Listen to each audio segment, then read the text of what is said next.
어제 밤부터 오늘 아침까지 천둥 번개가 어마무시하게 요란하게 쳤었죠. 여러분 있는 지역에선 어떨런지 모르겠는데 제 여기 지금 용인 쪽에서는 거의 제가 태어나 처음 들어보는 그렇게 길고 또 크게 그렇게 치는 천둥 번개 소리는 처음 들었습니다. 제 키우는 강아지도 걔도 놀래가지고 밤에 잠을 못 자고 계속 돌아다닐 정도로 그 천둥 소리가 어마어마하게 컸습니다. 마치 무슨 폭탄 떨어지는 소리처럼. 그게 거의 밤새도록 그렇게 천둥 번개가 쳤어요. 보통 아침에는 비가 멈추는데 10시까지 거의 10시까지 그렇게 천둥 번개가 요란하게 계속해서 치다가 또 비와 함께 오다가 멈췄습니다. 잠을 계속 깨다 자다 했는데 무슨 이게 징조일까? 하나님이 분명히. 근데 저는 물론 천둥 번개가 무섭지는 않았어요. 내 아버지의 목소리로 들렸습니다.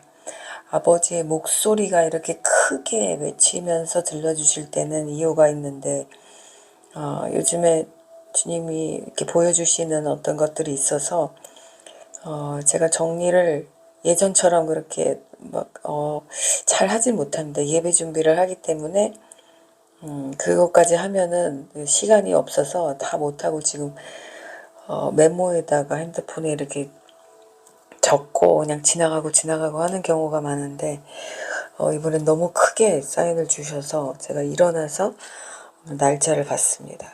그랬더니 어김없이 하나님이 주시는 사인이었던 것을 알게 되었습니다. 오늘 날짜가 717입니다.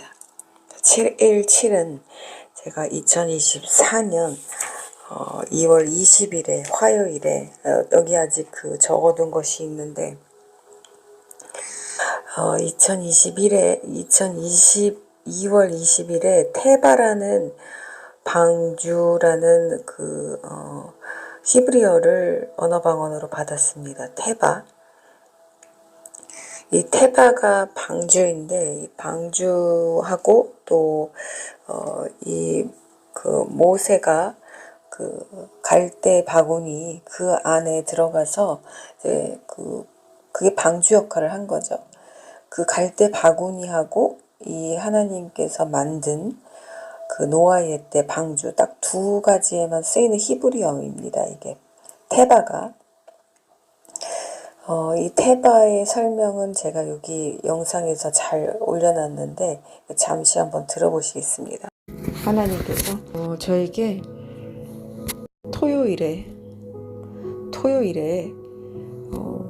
네, 기도실에 가서 기도를 하는데 저에게 말씀을 해주셨습니다. 말씀해 주시기를 테바라는 말씀을 주셨습니다. 테바라는 말씀을 주셔가지고 제가 찾아보았습니다. 테바를 찾아보니까 테바라는 말이 바로 히브리어였는데 전 무조건 언어를 받으면 히브리어로 먼저 찾아봅니다. 그 다음에 이제 다 히브리어가 아니면 뭐 그리거든지 뭐 다른 나라 언어든지 이렇게 나오기 때문에 무조건 처음에 히브리어로 찾아보니까 테바가 있었습니다. 테바가 저는 이것을 보는 순간 심장이 멎을 뻔했는데 아크였습니다. 아크, 방주라는 뜻이었습니다. 그리고 이것은 three letter, 그 세 개의 그 히브리어로 이렇게 테바 이렇게 구성되는데 첫 번째가 타브입니다. 첫 번째가 타브고요.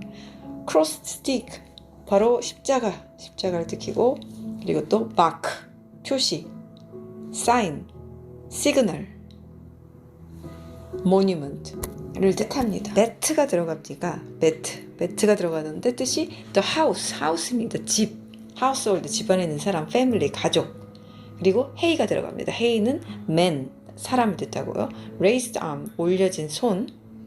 그리고 look, 바라보다. reveal, 드러내다, 밝혀내다. wonder, 놀라움. worship, 예배. breathe, 숨쉬다라는 뜻이 있습니다. 헤이, 그 예배하는 이 사람 안에 이 십자가, 타브, 이것을 뜻하는 것입니다. 이 방주는 노아와 모세의 구원의 그 의미입니다. 구원의 의미입니다. 또 모세 어머니가 만든 갈대 광주리에도 같은 단어가 사용되었습니다. 이렇게 딱 두 가지에만 사용된 단어가 바로 테바입니다. 이 십자가, 타브, 이걸로 쓰여진 테바. 그러니까 이 타브의 의미가 정말 점점 다가오지 않습니까? 인장, 표식, 하나님의 인, 사인. 이것이 노아의 방주, 이 테바에서도 탑으로 시작한다는 것입니다. 그러니까 이것이 바로 구원의 그 표식이었다는 거죠. 방주를 탔으니까 노아를 포함한 8명이 구원을 받았듯이, 살아남았듯이. 그래서 이 타보의 사인이 너무너무 지금 중요하다는 것입니다. 그런데 이 테바라는 말을 주시면서 저를 또 깜짝 놀라게 해주셨습니다. 하나님께서. 오직 노아의 방주와 모세의 광주리에만 사용된 이 테바. 잘 찾아보니까 2월 17일에 테바라는 그 방주, 이 히브리어를 주셨고, 2월 20일에 아라랏 산의 방주가 쉰 날이다. 일곱째 달 17일. 이 첫째 달을 니산달입니다. 여기서 창세기에서 일곱째 달은 니산달이라고 알려드렸죠. 이때 하나님께서 말씀으로 제 영의 귀에 누워있는데 말씀해 주셨습니다. 그러니까 이게 3일 간격으로 하나님이 테바 방주에 대해서 가르쳐 주셨던 날이에요. 이 말씀이 어디에 있냐면 창세기 8장 4절에 나옵니다. 일곱째 달 17일에 이 직역 성경은 굉장히 정확하게 나옵니다. 이렇게 정확하게 17일이면 17이라고 나왔는데, 그 개정개역 보면은, 뭐라고 나왔죠? 열 1의 날이라고 나오나요? 누가 요즘에 그런 말을 씁니까? 열 1의 날이라는 말을 누가 씁니까? 그래서 이 사탄이 참 감교하죠. 사람들을 이렇게 헷갈리게 하고 혼동을 주고 명확하지 않는 뜻을 써서 충분히 바꿀 만도 한데, 숫자 개념도 그래서 사람들이 17일이란 그 개념이 없어요. 이 직역을 보고 나서야 이게 17일 7이라는 명확한 숫자였구나라는 것을 사람들이 알게 되었다고 저한테 전해줬습니다. 저도 마찬가지예요. 이걸 보면, 개역을 보면 명확하지 않은 것들이 너무 많아요. 그래서 개역을 보지 말라고 하는 거예요. 은혜롭게 쓰이고 뭐 이런 것들 다 좋아요. 하나님이 말씀하신 것들이 더 이렇게 은혜롭게 쓰였죠. 하리라 할지니. 그런데 정작 가장 중요한 숫자라든지 이런 것들이 명확하지 않아서 사람들에게 아주 정말 하나님이 주시는 메시지를 잘 알아듣지 못하게 하는 그 가림막이 너무 많습니다. 이 개역이든지 이 한국어로 번역된 것들 말이죠. 자, 그래서 이 8장 4절에 이렇게 일곱째 달 17일에 방주가 아라랏 산지 위에 쉬었다. 자, 이렇게 니산 17일이 이렇게 나옵니다. 이 그대로 하면 717이 되죠. 717사에는 하나님이 엄청나게 많이 강조하신 거예요. 자, 또 볼까요? 717이 어디 나오는지. 창세기 또 7장 17절 한번 볼까요? 창세기, 여기도 717이니까. 창세기 7장 17절을 보면 이렇게 나옵니다. 홍수가 땅에 40일 동안 있었다. 물이 많아져서 방주를 들어 올리니 방주가 땅 위로부터 높아졌다. 그 다음 18절, 물이 불어나 땅에 매우 많아져서 방주가 물 위에 떠다녔다. 이렇게 나옵니다. 여기도 방주 얘기가 나오고 있죠. 여기도 방주 얘기가 나옵니다. 이 니산 17일에 대해서 알려드리자면, 이전에 이렇게 제가 종종 알려드리긴 했는데, 다시 한번 하나님이 오늘 천둥번개로 이렇게 저에게 강조해 주셨으니까 이 날이 어떤 날인지 알려드리겠습니다. 니산 17일은 첫 열매, 휴거의 사인입니다. 휴거의 사인. 방주가 아라랏 산이, 여기서 아라랏 산인, 아라랏은 쉬다라는 뜻입니다. 쉬다. 아라랏 산으로 이제 완전히 이렇게 도달한 날인데, 아라랏은 이 저주가 뒤집어진 날, 뒤집어진 날이에요. 뜻이 아다르달의 그 아다르하고 거의 똑같습니다. 저주가 뒤집혀져서 이게 기쁨이 된 날. 그래서 이 니산월 17일은 예수와께서 부활하신 날입니다. 니산월 14일에 죽으셨고 3일 뒤인 니산 17일에 8번째 날 부활하셨습니다. 이날은 구약의 첫 열매 절기입니다. 그리고 가장 이 역사상 위대한 새로운 시작입니다. 노아의 방주가 아라랏 산에 안착한 날입니다. 그리고 히브리인들이 이집트에 들어간 날입니다. 출애굽기 12장 40절에 따르면 이스라엘 백성이 430년 전과 정확히 같은 날에 이집트에 들어갔고 출애굽하였다고 나왔습니다. 그래서 그날은 속박과 해방의 시간표를 동일한 날로 정하신 날입니다. 또 민수기 33장 1절에서 8절에 따르면 이스라엘 백성이 유월절 후 이틀째인 니산 17일 아침에 홍해를 레드시를 건넙니다. 죽음에서 생명으로 애굽의 종살이에서 이제 자유로 나아간 날입니다. 또 여호수아 5장 10절, 12절에 따르면 만나가 이제 끊기고 약속의 땅 가나안 땅에서 첫 열매를 먹은 날입니다. 드디어 40년간의 광야 훈련이 끝나고 약속한 땅에서 새로운 열매를 맛보는 날이 시작입니다. 그리고 히스기야 성전의 정결의 날입니다. 역대 29장 1절 28절에 따르면 히스기야 왕은 되자마자 성전을 정결케 했고 니산 16일에 완료하였고 17일부터 예배 회복이 시작됩니다. 즉 하나님과의 회복된 관계와 예배의 시작을 상징합니다. 또 에스더서 3장 12절 5장 1절에 따르면 바로 에스더가 이제 유대인을 구한 날로 이 모든 7가지의 사건이 같은 날 히브리 날 니산 17일에 일어났다는 것은 하나님이 정하신 날입니다. 17은 그래서 승리의 숫자, 부활의 숫자로 성경에서 알려져 있습니다.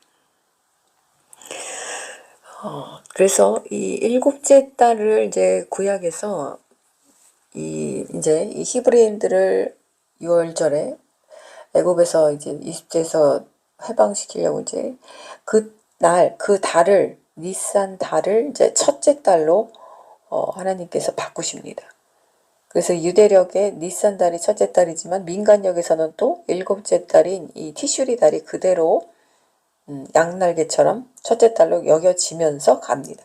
그때의 티슈리는 이제 하나님께서 아담과 하와를 창조하신 천지 창조의 그 시작을 말하는 티슈리 달입니다.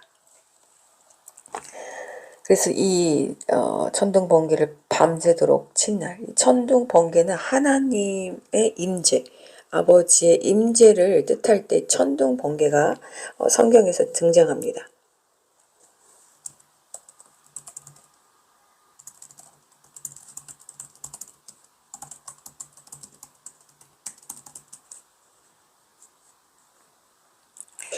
하나님의 위엄, 권능, 거룩함, 심판, 임재를 상징적으로 표현할 때 사용하죠. 출애굽기 시나산에서 하나님의 임재가 나타날 때 19장 16절 셋째 날 아침에 우레와 번개와 빽빽한 구름이 산 위에 있고 나팔 소리가 매우 크게 들리니 진중에 있는 모든 백성이 다 떨더라. 우레와 천둥, 우레는 천둥입니다. 이 번개, 연기, 불, 산의 진동, 하나님의 임재의 강렬한 표현입니다. 시편에서도 18장 12절 하나님 앞에서 빛의 광채로 말미암아 그의 빽빽한 구름이 지나며 우박과 숯불이 내리도다. 여호와께서 하늘에서 우레소리를 내시며 천둥소리를 내시며 지존하신 이가 음성을 내시며 우박과 숯불을 내리시도다. 그의 화살을 날려 그들을 흩으시며 많은 번개로 파시었도다. 여호와의 소리가 물 위에 있으며 영광의 하나님이 우레소리를 내시니 여호와는 많은 물 위에 계시도다. 요한계시록 4장 5절 보좌로부터 번개와 음성과 우레소리가 나고 천둥소리가 나고 보좌 앞에는 7 등불이 켜졌으니 이는 하나님의 7 영이라. 이것은 이런 하나님의 거룩한 임재와 심판과 위엄, 하나님의 이런 위엄하신 두려운 하나님의 임재를 상징합니다. 오늘 꿈에서는 제가 새로운 집으로 이사를 가는 꿈을 꿨는데 가족들이 모두 다 나왔고요. 아주 좋은 집이었습니다. 아주 밝게 나왔고, 좋은 집이라고 하면 항상 그 집이 밝게 나오는 특징이 있습니다. 햇살이 비치고 빛이 있는 집. 근데 요번에는 다 모두 깨끗하고 그런 집인데, 아주 좋은 집인데 넓고 욕조가 부각되어서 보였습니다. 욕조. 제가 이전 집에는 다 욕조, 실제로 그랬고요. 실제로 욕조가 다 없었고, 와, 여기는 욕조가 있네, 너무 좋다 이러면서 제가 그 욕조가 있는 것을 너무 좋아했어요. 욕조는 몸을 씻는 거죠. 회개하는 장소, 깨끗함, 순결함, 청결함, 하나님 앞에 죄가 없이 씻는 그 장소를 뜻합니다. 그 욕조가 있는 새 집을 보여주셨고요. 내가 산 나의 소유는 아니었고 주인이 있었고 새들어 사는, 역시 새들어 살지만 이사한 집을 보여주셨습니다. 이 꿈을 이렇게 보여주시면서 717 창세기 7장 17절에 홍수가 땅에 40일 동안 있었다. 자, 이 40일이 또 뭐하고 연결되냐면, 제가 아직 나누진 않았는데 7월 15일에 꿈에 40분 전에 도착한 그 공항하고 또 연결이 되었습니다. 이때 제가 7월 초에 2가 4개인 2를 보고 3333을 하루에 보고, 와, 신기하다. 신기하다. 이렇게 해가지고 적어 놓고 이제 뜻을 찾아보고 이렇게 있었습니다. 그런데 이날 7월 15일을 이날 이 3333을 또 보여주셨어요. 그리고 나서 이 공항 도착하는 꿈을 보여주셨는데, 그래서 제가 적어 놓고 이렇게 있었습니다. 222랑 3333은 하나님이 보여주신, 예전에도 가끔 보여주셨는데 3333은 제가 처음 봤습니다. 두 번이나 본 것은 처음이에요. 간격도 그렇게 길지 않죠. 왜냐면 이 며칠 간격이죠. 거의 3일 간격, 12일 날 보고 15일 날 또 봤으니까 너무 갭이 크면 제가 또 잃어버릴까봐, 잊어버릴까봐 하나님이 3일 간격으로 또 3일 간격이네요. 3333을 또 보여주신 거예요. 제가 이 222의 뜻을 보고 감격했는데, 이 222는 바로 늦은 비의 컨펌이었습니다. 늦은 비의 컨펌. 자, 이 222의 히브리어 스트롱은 바로 water입니다. 물. A pouring rain, 쏟아지는 비, 쏟아지는 비, 소나기를 뜻합니다. 샤워를 뜻하는데, 제가 이것을 보고 늦은 비의 컨펌을 또 주시는 것을 알게 되었습니다. 이것이 시편 72장 6절에 나옵니다.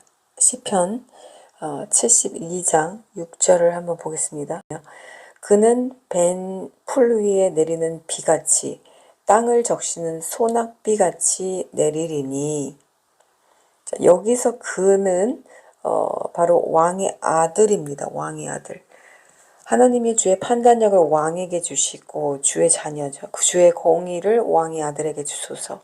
그가 주의 백성을 공의로 재판하며 주의 가난한 자를 정의로 재판하리니, 의로 말미암아 산들이 백성에게 평강을 주며 작은 산들도 그리하리로다. 그래서 여기서 그가 바로 가난한 백성의 억울함을 풀어주고 궁핍한 자의 자손을 구원하며 압박하는 자를 꺾으리는 바로 이사야 61장에 나오는 그 하나님의 권세, 예수와의 보혈로 인침받은 주의 경건한 성도들입니다. 그래서 그가 바로 벤 풀 위에 내리는 비같이 땅을 적시는 소낙비 같이 내린다고 합니다. 그의 날에 의인이 흥왕하여 평강의 풍성함이 달이 닿을 때까지 이르리로다. 그가 바다에서부터 바다까지와 강에서부터 강끝까지 다스리리니 광야에 사는 자는 그 앞에 굽히며 그의 원수들은 티끌을 핥을 것이며 다시스의 섬의 왕들이 조공을 바치며 스바와 시바 왕들이 예물을 드리리로다. 이거 어디죠? 그 천년왕국에서 나오는 천년왕국 성도들의 권세를 지금 말하고 있는 것입니다. 천년왕국 성도들을 지금 여기서 왕의 아들로 말하고 있고 그가 바로 여기서 땅을 적시는 소낙비로 같이 지금 그렇게 연결해서 하나의 인칭으로 지금 설명하고 있습니다. 그렇게 되면 지금 그 하나님이 주시는 늦은 비, 하나님이 주신 이 늦은 비 사인이 지금 계속되고 있는 것을 볼 수 있습니다. 그 데칼코마니 넘버에서 3797이 히브리어 스트롱 값이 바로 늦은 비였습니다. 히브리어 스트롱 값이 그리거 스트롱 값이 바로 늦은 비였습니다. 성령의 부어주심의 상징. 자, 이것의 소나기가 다시 연결되는 것을 볼 수 있습니다. 지금 우리가 제가 알려드린 대로 이 늦은 비에 대한 그 꿈을 알려드렸는데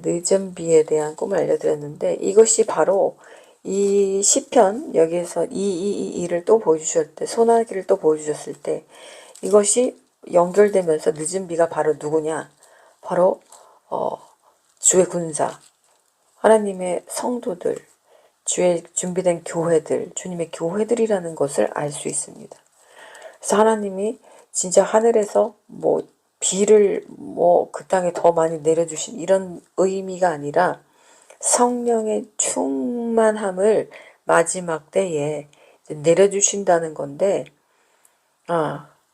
이것이 바로 누구를 통하여서 바로 준비된 주의 성도들을 통하여서 마지막 사람들, 마지막 남은 자들을 통하여서 이들을 바로 어떻게 땅을 적시는 소나기처럼 내려와서 이들이 바로 깎은 풀 위에 비처럼 소나기처럼 내려온다고 합니다.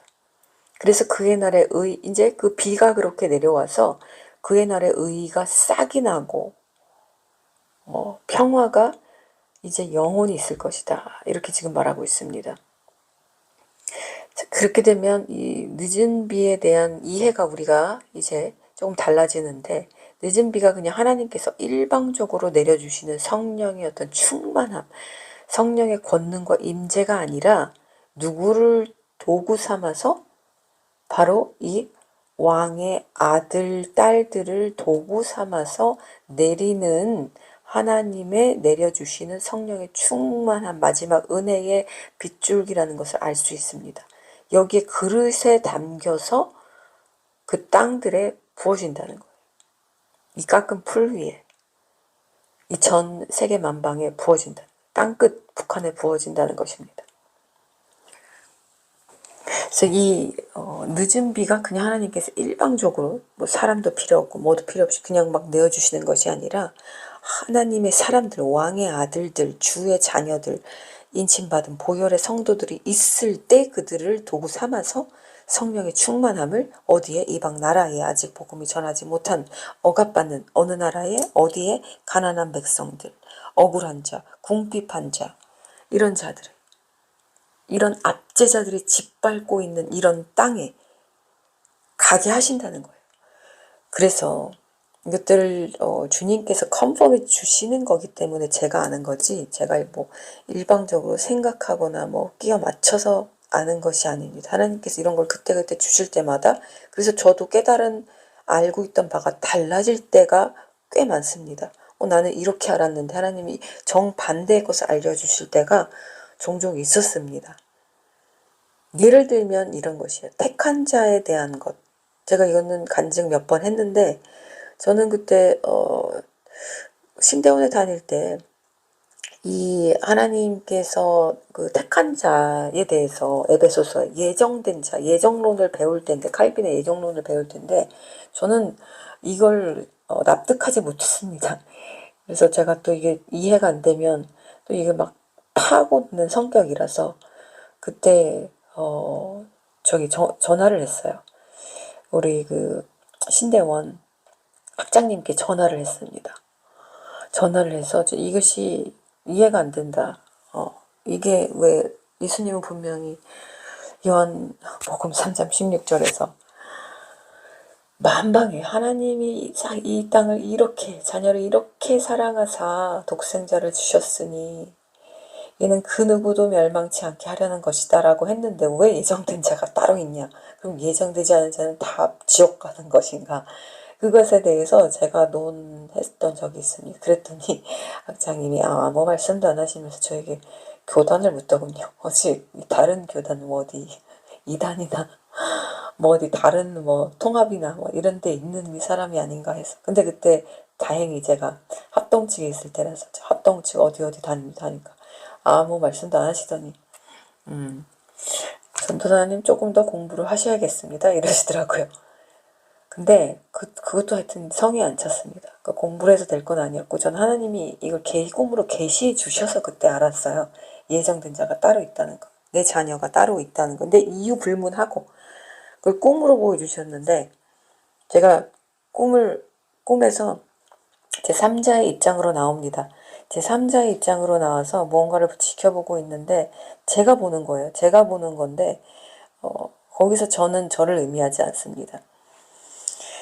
제가 무언가를 보고 있는데 이런 기다란 무슨 병 같은 것에 유리병 같은 것에 눈동자가 담겨 있습니다. 징그럽죠.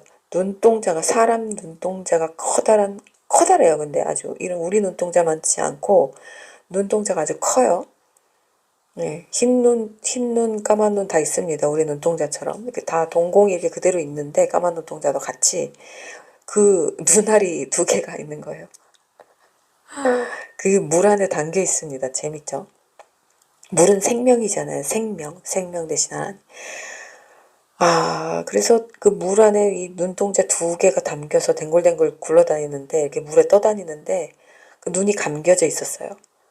그런데 제가 그 이름은 생각 안 나는데 제가 그 눈동자 이름을 불렀습니다. 이름을 부르자 그 눈동자가 제가 근데 그걸 눈동자라고 생각을 안 하고 있고 꿈에서는 제 자녀라고 인식을 하고 있었어요. 그러니까 제가 하나님 마음을 알게 해주시기 위해서 하나님 마음을 입혀서 저를 그 어떤 하나님의 입장에서 보게 하고 느끼게 해주신 거예요. 동일하게 하게 해주신 거예요. 근데 제가 그 이름을 부르자 그 눈을 감고 있던 그 댕글댕글 굴러다니던 눈동자가 눈을 뜨는 거예요. 소름 끼치죠. 근데 꿈에서는 전혀 그렇지 않고 너무 예뻤어요. 제가 그 눈동자를 보면서 내 새끼로 인식을 하고 있더라고요. 내 새끼. 내가 뱃속으로 난 내 새끼. 내 자녀. 그래서 제가 그걸 바라보는데 너무 신기한 게 그 눈동자가 저를 엄마로 인식을 하는 거예요. 무슨 에얼리언도 아니고. 근데 그 눈동자가 저를 엄마로 인식하고 있고 저는 그 눈동자를 제 새끼로, 제 자녀로, 내가 난 새끼로 인식을 하고 있었어요. 근데 엄마들이 너무 이쁘면 내 새끼 하잖아요. 그런 의미입니다. 내 자녀로 어이구 예쁜 내 새끼 이러고 말은 안 했는데 눈으로만 대화를 하는데 눈으로 대화가 되는 거예요. 그 눈동자하고. 근데 사랑의 대화였어요. 나는 그 자녀의 눈에게 말을 하고 사랑한다 사랑한다 말하고 있었고 그 자녀는 그냥 뭐 한량없는 신뢰감과 어떤 그 어떻게 표현할까 그 뭔가 안정감 보호받고 있다는 부모 밑에 있다는 그 안정감과 함께 사랑하는데 사랑의 어떤 그 뉘앙스가 달랐어요. 사랑의 뉘앙스가 달라요. 이 엄마가 자녀를 보는 그 사랑과 자녀가 엄마를 바라보는 부모를 바라보는 그 사랑의 뉘앙스가 달랐어요. 그래서 이 정말 뭔가 내가 보호받고 있다는 그 안전하다는 그 편안함에서 엄마를 사랑하는 눈동자를 너무너무 둘이 사랑하는 눈으로 교감을 하면서 대화를 하는 그런 꿈을 꾸고 일어나서 제가 영으로 손뼉을 딱 치면서 이거구나. 하나님 내가 영 이해를 못하니까 이렇게 알려주시는구나. 내 영으로 마음으로 가슴으로 느끼게 해주시는구나. 이게 바로 예정된 자였습니다. 예정된 자는 이런 거예요. 아무런 이유가 없어요. 하나님께서 그냥 택했습니다. 몰라요. 왜 택했는지도 모르고. 하여튼 하나님의 자녀가 있습니다. 조상의 가문이 복받을 일을 많이 했는지 뭐 했는지 저는 모르지만 그렇게 지정된 어떤 그 자녀가 있는데 그 자녀는 이유 없이 하나님께서 보호하시고 사랑하시고 이끌어 가십니다. 그런데 재밌는 건 그 자녀도 하나님이 자신의 아버지인 걸 그냥 눈 뜨자마자 알게 된다는 거예요. 하나님이 가르쳐서가 아니라 그냥 하나님이 이름을 불러서 그 호흡, 루아흐, 성령을 불어넣어 주시면 저절로 영이 눈을 떠서 눈을 뜬 즉시 본 그 생명이 사람이 새끼 그 동물 새끼들도 눈 떠서 딱 보면은 그 사람인지 뭐 오리인지 개인지 하여튼 바로 본 사람이 바로 본 그 어떤 생명이 자기 엄마라고 하잖아요. 그래서 막 졸졸졸 쫓아다니잖아요.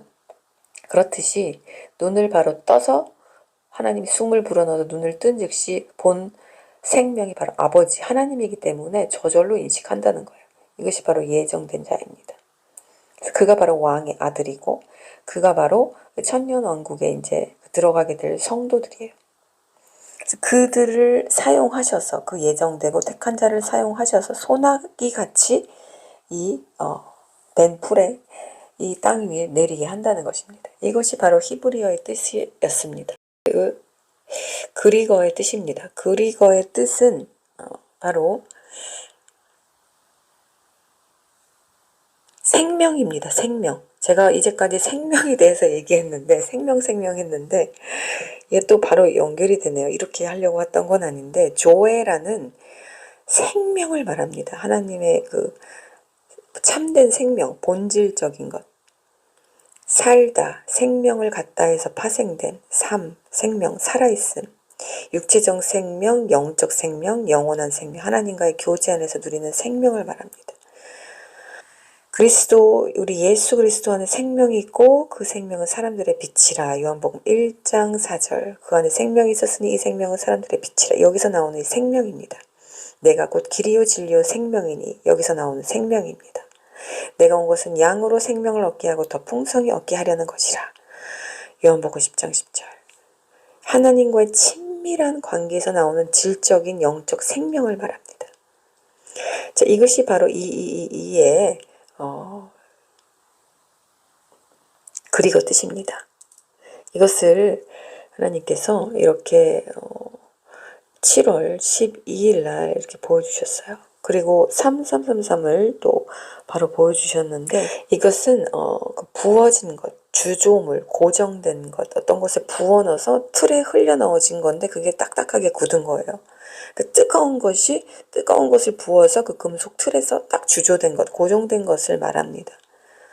그래서 레스트라는 뜻이 있는데 이건 쉬다가 아니라 이제 딱 고정된 것을 말합니다. 금속으로 만든 주조물이에요.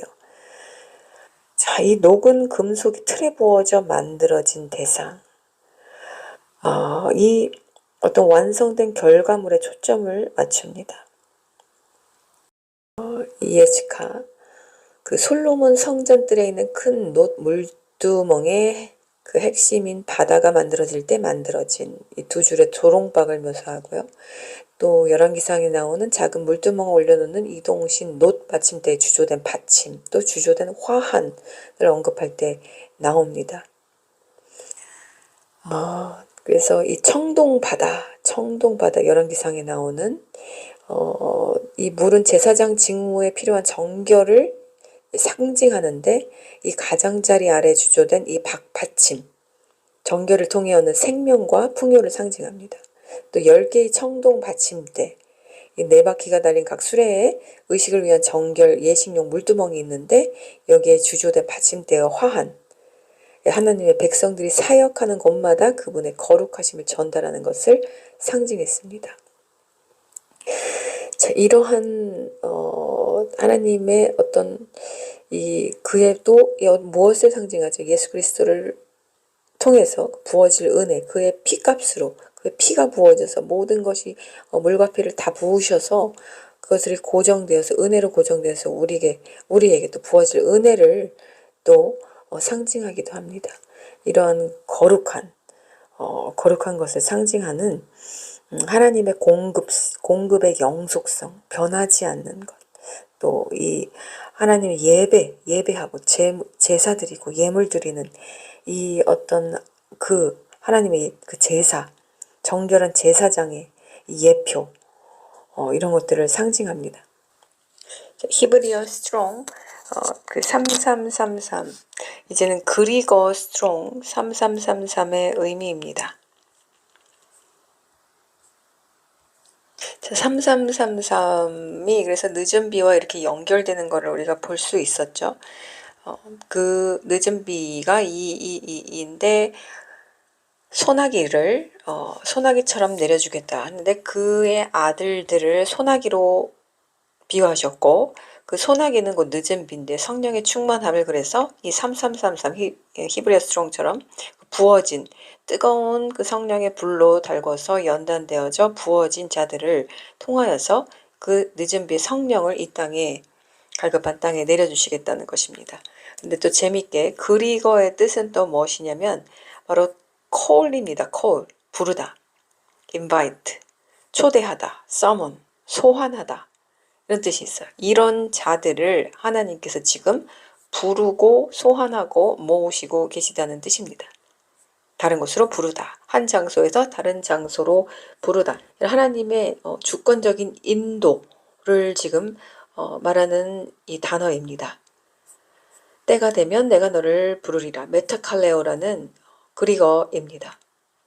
분명하게 하나님의 뜻이 드러나고 있습니다. 단순한 초대 이상이죠. 하나님의 목적이 분명하게 있는, 베드로를 이제 그 이방인 복음을 위해서 부르시는 장면인데, 이제 전 세계 이방인의 포용에 이르기까지, 이제 또 개인적인 어떤 심판에 이르기까지 하나님의 구속사적인 측면에서 모두를 부르시는, 모두를 부르기 위한 누굴 도구를 사용하실 때 그 부름 받은 자, 콜링 받은 자를 지금 이 3333의 그리거가 말하고 있습니다. 사람들을 구원하실 때 그 목적 있는 목적을 가지고 부르시는 사람들을 말합니다. 이때 우리는 아주 신속하고 온 마음과 뜻과 정성을 다해서 그 자리로 응답하며 나와야만 합니다. 이런 뜻의 3333입니다. 이것을 보여주셨는데, 이때 제가 제 딸과 제주도에 가려고 하는 꿈을 꿨습니다. 제주도에 가려고 하는데 제가 그 공항버스를 타려고 하는데 공항버스를 놓쳤습니다. 공항버스를 놓쳤어요. 자, 이 의미는 제가 곧 알려드리겠습니다. 그래서 공항버스를 놓치고 나서 어떻게 도착했는지는 알 수가 없어요. 그런데 이미 제가 공항에 40분 전에 도착해 있는 것으로 나왔습니다. 이런 꿈을 3333을 2번 보여주셨을 때 이렇게 저에게 보여주신 꿈인데, 자, 여기에서 이 꿈의 내용을 잠시 들여다보자면 이런 뜻입니다. 여기서 나오는 제주도를 가려다 공항버스를 놓쳤지만 40분 전에 결국 어떻게 갔는지 모르겠는데 공항에 미리 도착한 꿈. 여기서 40이라는 숫자가 나오죠. 아까 창세기 7장 17절에 홍수가 땅에 40일 동안 있었다라고 하죠. 이것은 테스트의 기간입니다. 테스트. 예수님도 사역 이전에 40일 동안 마귀에게, 사탄에게 시험을 하나님의 그 계획 아래 받으셨습니다. 그래서 이 40분 전에 도착하게 하신 것도 하나님이에요. 하나님께서 예정하신 모든 것들이 이 꿈에 다 이렇게 담겨져 있습니다. 그런데 여기서 3333, 그러니까 2번째로 다시 등락했다는 확증의 사인인데 부르신 자들을 실질적으로 또 모으고 계신다라는 뜻입니다. 은혜의 시간표, 공항버스를 놓쳤지만 결국 도착했다는 것은 어떤 인간의 시간표로는 틀어졌지만 하나님의 방법으로 공항에 도착했다는 것은 어떤 아슬아슬한 여유가 있었죠. 40분이면 솔직히 그렇게 넉넉한 시간은 아닙니다. 비행기 타기까지. 그런데 노아의 홍수에서도 40일 동안 있었고요. 모세가 시내산에서도 40일 동안 있었고, 예수님도 광야에서 40일 금식을 있었죠. 이제 이것은 제주도는 분리된 땅, 피난처, 안식과 휴식과 평안과 기쁨의 장소, 이 신부가 숨겨지는 피난처를 뜻합니다. 하여튼 함께 숨겨지고 피난처로 인도받는 그런 모습을 보여줍니다. 근데 그 과정이 순탄치는 않았죠. 공항 버스를 놓쳤으니까요. 근데 공항 버스를 보세요. 이게 다 같이 이동하는 거죠. 다 같이 공동체적으로 어떤 이동하는 걸 보여주는데, 저는 따로 모든 꿈에서 그렇지만 저는 따로 분리된 것을 보여주시는데, 이렇게 저는 분리되어서 가게 된다는 것을 보여주십니다. 어떤 이런 공동체적으로 함께 움직이지 않는 모습을 항상 특이하게 보여주시는데, 공항버스에서 그런 것도 그렇게 보여집니다. 그래서 이 피난처를 상징하는 제주도로 가야 하는데, 결국에는 하나님, 인간의 시간표는 틀리고 또 공동체적으로 움직이지 않아도 하나님의 시간은 정확한 것. 그리고 비행기 시간, 그 이륙 시간 40분 전이라는 것은 시험의 끝이죠, 이제. 40분이 하지만 남았기 때문에 40일이라는 어떤 테스트 기간이 있다는 것을 상징합니다. 40분, 40일 이것이 동일한데, 홍수가 이 땅에, 그러니까 홍수가 땅에 40일 동안 있었죠. 그리고 예수와도 40일 동안 이 테스트를 받으셨고요. 모세도 그 영광스러운 십계명을 받기 전에 시내산에서 하나님의 임재와 함께 40일 동안 있었습니다. 그렇게 보면 지금 이게 연결이 되는데요. 창세기 7장 17절에 홍수가 땅에 40일 동안 있었다고 하잖아요. 그 다음에 8장 4절에서 방주가 일곱째 달 17일에 아라랏 산지에 쉬었다고 하는데, 그렇게 되면 이렇게 이해가 됩니다. 우리가 이 땅에서 휴거 전에 40일 동안의 테스트 기간이 있다는 거예요. 그것이 이런 문자적인 40일이 아니겠죠, 당연히. 그래서 이 40일 동안에, 영적인 40일 동안의 테스트 기간이 있고, 그 다음에 얼마의 기간 후에 이 승리의 날, 하나님이 지정하신 승리의 날 717, 일곱째 달 17일에 예수아가 부활하셨듯이 니산 17일에 부활하신 날처럼 그날에 휴거, 부활의 사건이 있을 거라는 거예요. 그래서 창세기 8장 4절 이 방주가 아라랏산에 쉬었다는 것은 부활을 의미합니다. 그 피난처에 도착했다는 거예요. 예수아가 계신 곳으로 함께 그 땅에 머물렀다는 거예요. 또 재밌는 거 알려드릴까요? 717의 그 스트롱 코드를 보면은 어떻게 읽는지 아세요? 바로 아라라고 읽습니다. 아라. 재밌죠? 아라랏산의 아라. 스펠도 똑같습니다. 아라. 아라랏 할 때 그 아라의 아라입니다. 이것이 연결되게끔 하나님이 이렇게 다 만드신 거예요. 717이 그러니까 얼마나 우리에게 놀라운 넘버인지, 하나님이 이걸 표대처럼 박은 넘버인지, 인장처럼 치신 넘버인지 우리가 알 수 있습니다. 717. 그래서 이것이 아라라는 아라랏산의 그 스트롱 넘버의 이 음가로 표현이 되는데, 두 번 등장합니다.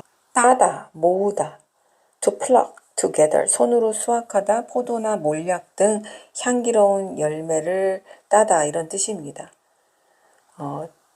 그래서 이 시편에서 주의 울타리를 헐으셨으며 길을 지나가는 모든 자들이 그것을 따며, 하나님이 이스라엘의 포도나무 그 보호를 거두자 외인들이 이제 열매를 따간다는 거예요. 여기서는 상징이 바로 심판과 징계, 이제 보호가 상실된, 주의 울타리를 헐으셨기 때문에 이제 모든 외인들, 이방 나라들이겠죠. 이제 악한 나라들이 그것들을 따며 열매들 딴다는 것은 이제 하나님의 심판이 임했다는 것입니다. 이 재밌는 거는 심판으로서와 또 아가서의 5장 1장 내 동산에 들어가서 몰약을 따도다. 여기서는 신랑 대신 예수와께서 신부 그리스도 이 그리스도의 신부 교회들에게 이 향기로운 열매를 따는 장면입니다. 사랑의 성취와 친밀감, 영적 열매를 이제 따는 장면이 나와요. 그래서 첫 열매를 이렇게 상징하죠. 그래서 이 두 가지가 동시에 있습니다. 이 딱 두 번 나오는데 아라가 717이 하나는 심판으로서의 그 포도가 이제 막 짓밟히는, 그리고 두 번째는 그리스도께서 그리스도의 신부를 이제 첫 열매로 거두시는 것. 자, 그리고 바로 그래서 모으다라는 뜻이야. 모으다, 따다. 그리고 바로 717의 그 그리거는 그리거의 뜻은 아마겟돈입니다. 아마겟돈이에요. 더 이상 말할 필요가 없겠죠. 아마겟돈 전쟁, 마지막 전쟁. 고대 이스라엘의 전략 요충지 갈멜산 근처이고요. 자, 바로 아마겟돈입니다. 요한계시록 16장 16절 새 영이 히브리어로 아마겟돈이라고 하는 것으로 왕들을 모으더라. 이제 최종 전쟁이, 마귀와 예수와의 전쟁이 있을 종말 전투의 무대로 나오는 아마겟돈이 바로 최후의 영적 전쟁을 일으키는 종말적 상징이 2717의 그리거의 뜻입니다. 그리거 스트롱의 뜻입니다. 그래서 이것을 언제? 지금 오늘이죠. 바로 717이 오늘입니다. 그래서 제가 오늘 이걸 바로 녹음을 해야 되겠다라고 생각을 하고 정리를 대충만 하고, 그리고 정리하다 또 시간 가니까 대충 하고 주시는 대로 입을 열어 전해야겠다라고 생각해서 지금 전하는 것입니다. 이 7월 15일 이틀 전에 주신 꿈 3333, 그 전에 2222, 제가 아무것도 여기다 넣을 수가 없습니다. 그냥 녹음만 넣을 거예요.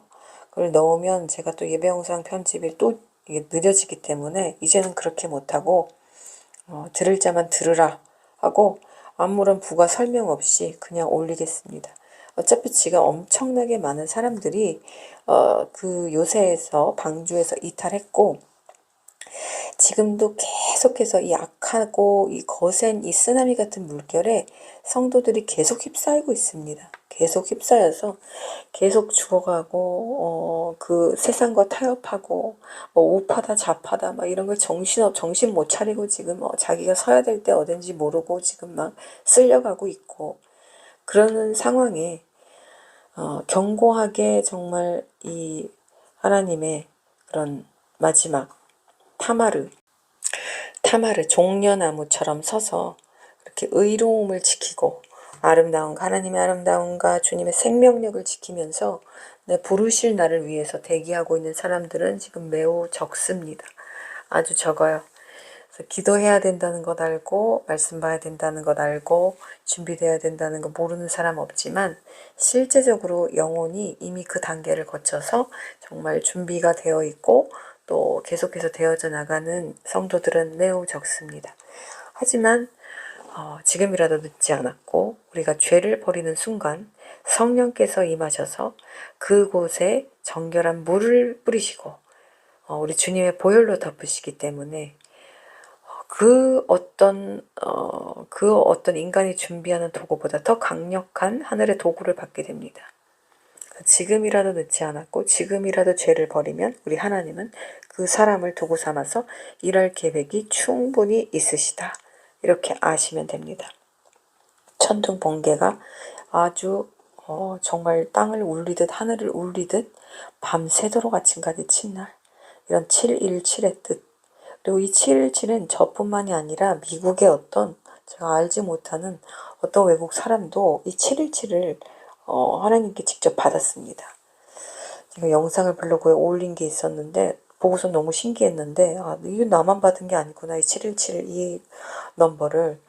와, 전 세계에 솔직히 몇 명 될까, 717이라는 이 숫자를 이렇게 받은 것을. 그래서 여러분들이 이것은 뭐 우리가 특별해서 받는 건 아니에요. 어느 것 하나도 땅에 떨어뜨리지 않을 때 하나님께서 주신 거다. 특히 넘버 같은 경우는 너무너무너무 귀합니다. 하나님의 모든 하나님의 이름도 숫자 값으로 해놓으셨기 때문에 우리가 무시할 수 있는 영역이 결코 아니에요. 하늘의 사인도 그렇고요. 해달, 별 사인, 뭐 천둥, 번개. 왜냐면 그것으로 모두 하나님이 일하셨으니까. 구약부터 신약, 종말에까지 그러실 것이니까.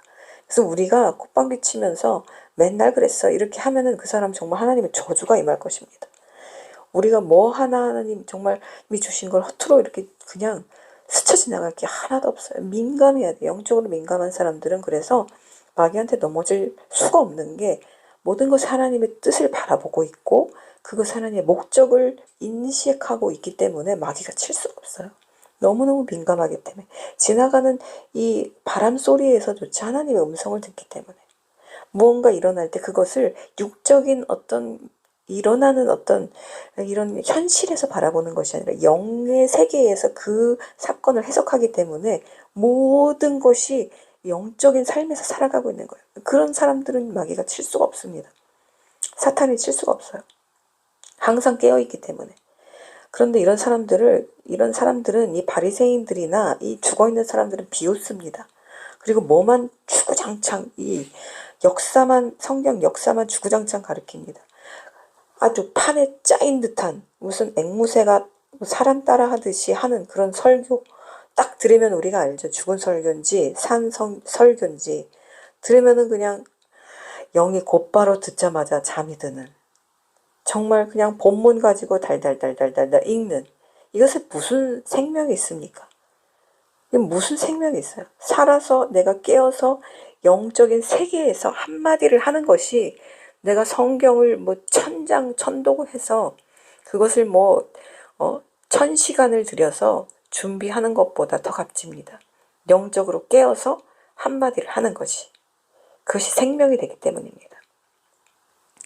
자, 3333 이 의미들 다 머릿속에 두시고 제가 따로 정리드리지 않기 때문에 여러분들이 스스로 머릿속에 영적으로 아니면 노트에 정리를 하셔서 우리를 부르는 소환하다. 한 장소에서 다른 장소를 부르다. 어디죠? 이 제주도로 저를 부르셨잖아요. 하나님께서. 한 장소에서 내가 있는 곳에서 제주도로 부르셨죠. 저는 초대받아서 소환받아서 한 곳에서 다른 곳으로 부름받은 거예요. 나를 부르신 분의 목적에 의하여서. 그곳으로 피난처로 가게 되는 것입니다. 하지만 40분의 시간이 남아 있습니다. 우리에게 40일의 테스트의 기간이 남아 있습니다. 딱 이거 하나만 전하고 마치겠습니다. 이 꿈이 또 어떤 꿈하고도 밀접하게 연관이 되는데 이것은 북한과 또 연결이 되는 그런 꿈이기 때문에 또 전하다 보면 길어집니다. 제가 이게 길어지는 이유가 하나라도 놓치는 게 너무 아까워서 이렇게 전하다 보면 항상 이렇게 길어져요. 좀 짧게 좀 저도 하고 싶은데 요점만이 절대로 이게 저는 불가능한 것 같습니다. 이걸 그 주님 주신 감동과 어떤 그들의 에너지를 다 전달해 드리고 싶은 욕심이 항상 큽니다, 제가. 자, 마태복음 24장 27절에 참으로 번개가 동쪽에서 나서 서쪽까지 번쩍이듯이 그 인자가 오는 것도 그러할 것이다. 주님이 오심도 번개로 묘사하셨습니다. 번개로 묘사하셨어요. 이게 바로 24장 27절인데 2427이 바로 제가 한번 그냥 재미로 한번 해본 건데 이거는 2427에 왜냐면 여기 주님이 오신다 그랬으니까 인자에 오시는 것이 번개처럼 오신다 그래서 한번 2427의 뜻이 있을까 하고 한번 찾아봤는데 이거 하고 또 놀랬습니다. 2427이 뜻이 바로 pain, birthpain이에요. 진통, 마지막 진통, 고통, 애통. 야, 이 진통의 시작이라고 바로 24장 어디에 나오죠? 24장 8절에 나옵니다. 그러나 이 모든 것은 이 해산의 진통을 말합니다. 여기서 진통의 시작일 뿐이다 나오는데 2427을 제가 찾아보니까 아니 이게 바로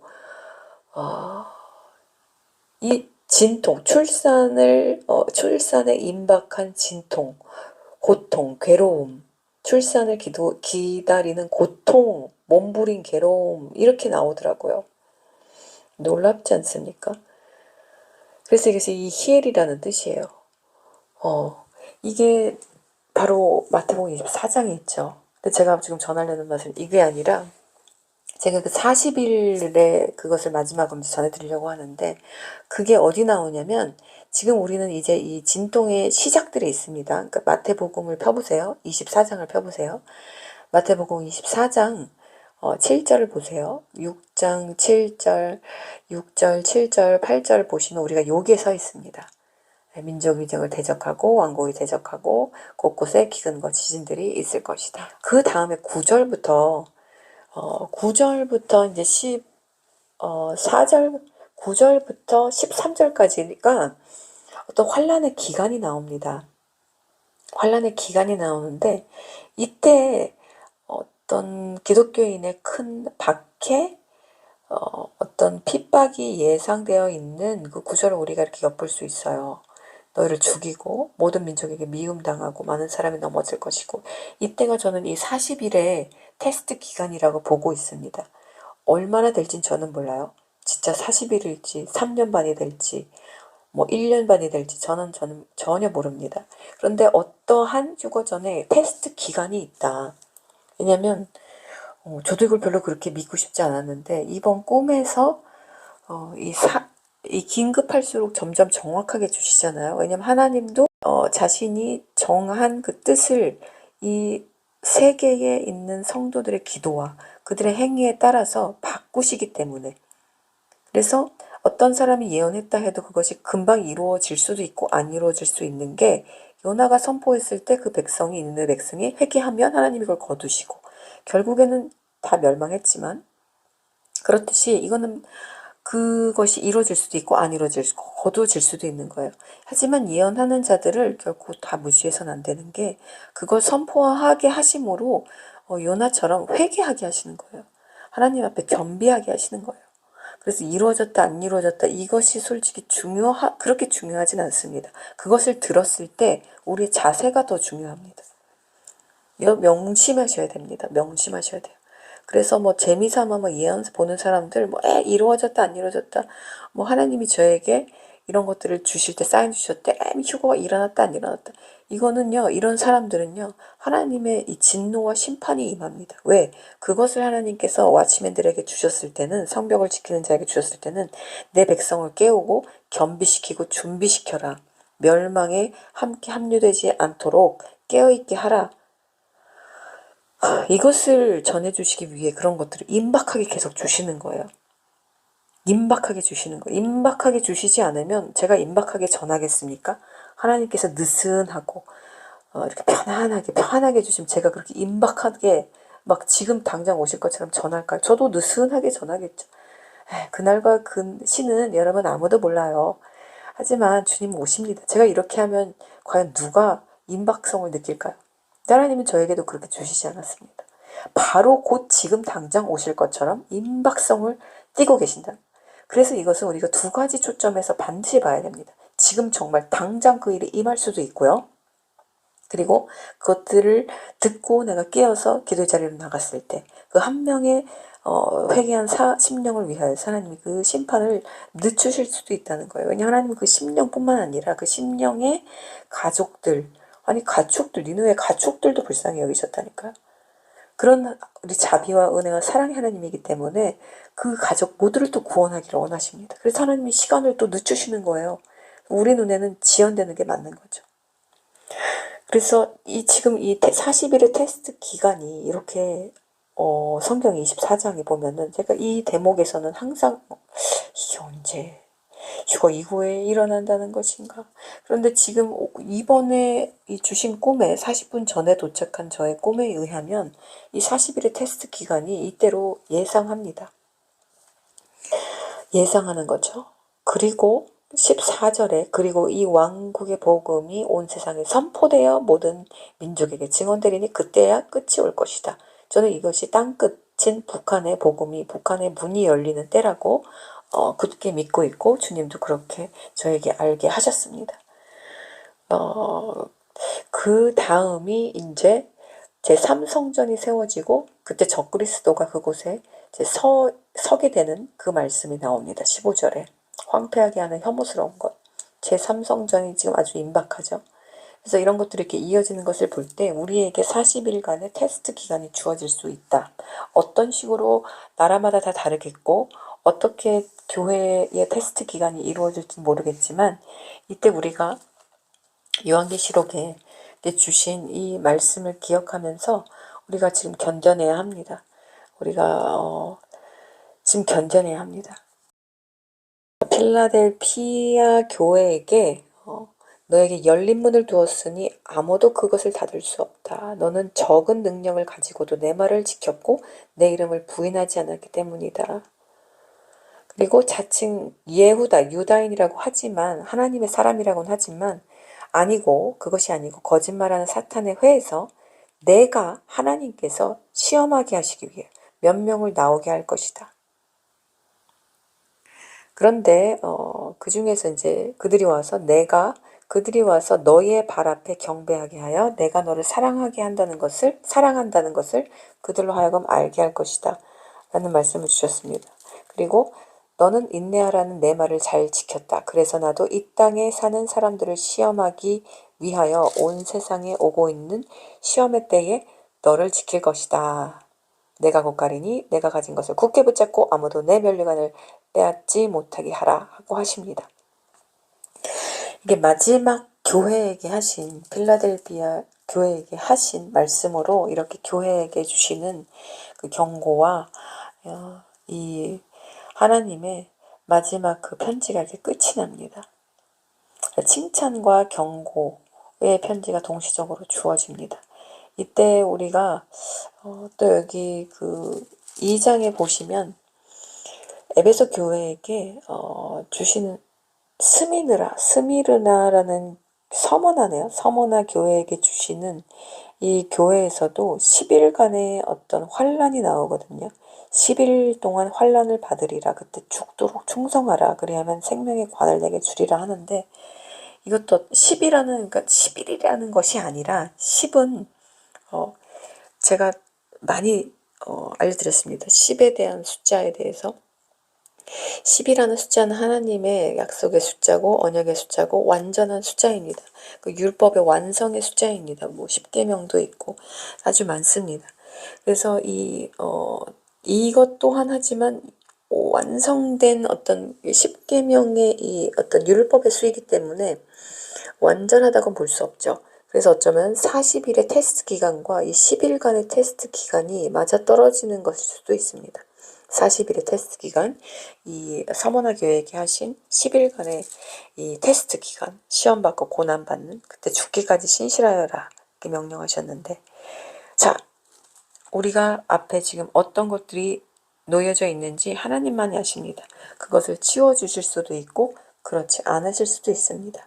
우리가 중요한 것은 이런 하나님이 경고장을 받을 때, 하나님 깨워주시는 사인을 받을 때 우리의 자세가 가장 중요합니다. 우리의 자세를 하나님이 경외하고 겸비하고 두렵고 떨림으로 받으면서 내가 정말 부름받은 자로 합당한지 돌아보고 또 내가 하나님 앞에 서 있다면 주님 나를 언제든지 불러주시옵소서. 주님의 정결한 도구로 사용하여 주시옵소서. 이 3333의 주조된 틀에 넣는 이 놋그릇으로 저를 사용하여 주시옵소서. 그 서원의 고백이 있어야 할 줄로 믿습니다. 717 오늘 주신 하나님의 말씀과 사인들이었습니다. 샬롬, 승리하십시오.